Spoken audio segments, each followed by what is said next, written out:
Hi friends, గుల్లో ప్రసాదంలాగా పులిహోర ఏ విధంగా చేయాలో చూద్దాం ఫ్రెండ్స్. ముందుగానైతే రైస్‌ను కొంచెం పలుకులా వండుకొని పక్కన పెట్టుకొని చల్లారబెట్టుకోవాలి ఫ్రెండ్స్. తర్వాత చింతపండు తీసుకొని కొంచెం ఉడకబెట్టుకొని మిక్సీ జార్‌లో మిక్సీ చేసుకోవాలి ఫ్రెండ్స్.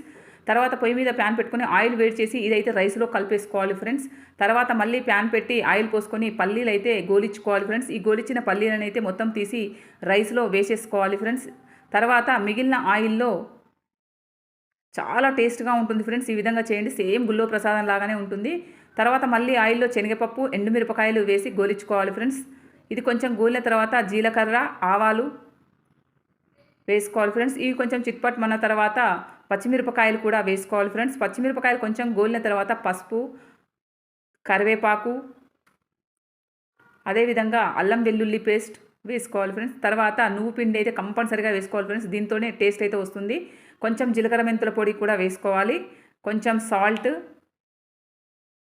తర్వాత ఇంగువ పౌడర్ కూడా వేసుకోవాలి ఫ్రెండ్స్. గుల్లో ప్రసాదం లాగానే ఉంటుంది. మనం మిక్సీ పట్టుకున్నటువంటి చింతపండు పులుసు ఇందులో వేసేసుకొని కలుపుకోవాలి ఫ్రెండ్స్. తర్వాత ఈ మిశ్రమాన్ని అన్నంలో వేసేసి కలుపుకోవడమే ఫ్రెండ్స్. అంతే ఫ్రెండ్స్, ఎంతో టేస్ట్‌గా ఉంటుంది ఫ్రెండ్స్. ఈ వీడియో నచ్చితే ప్లీజ్ లైక్ చేయండి.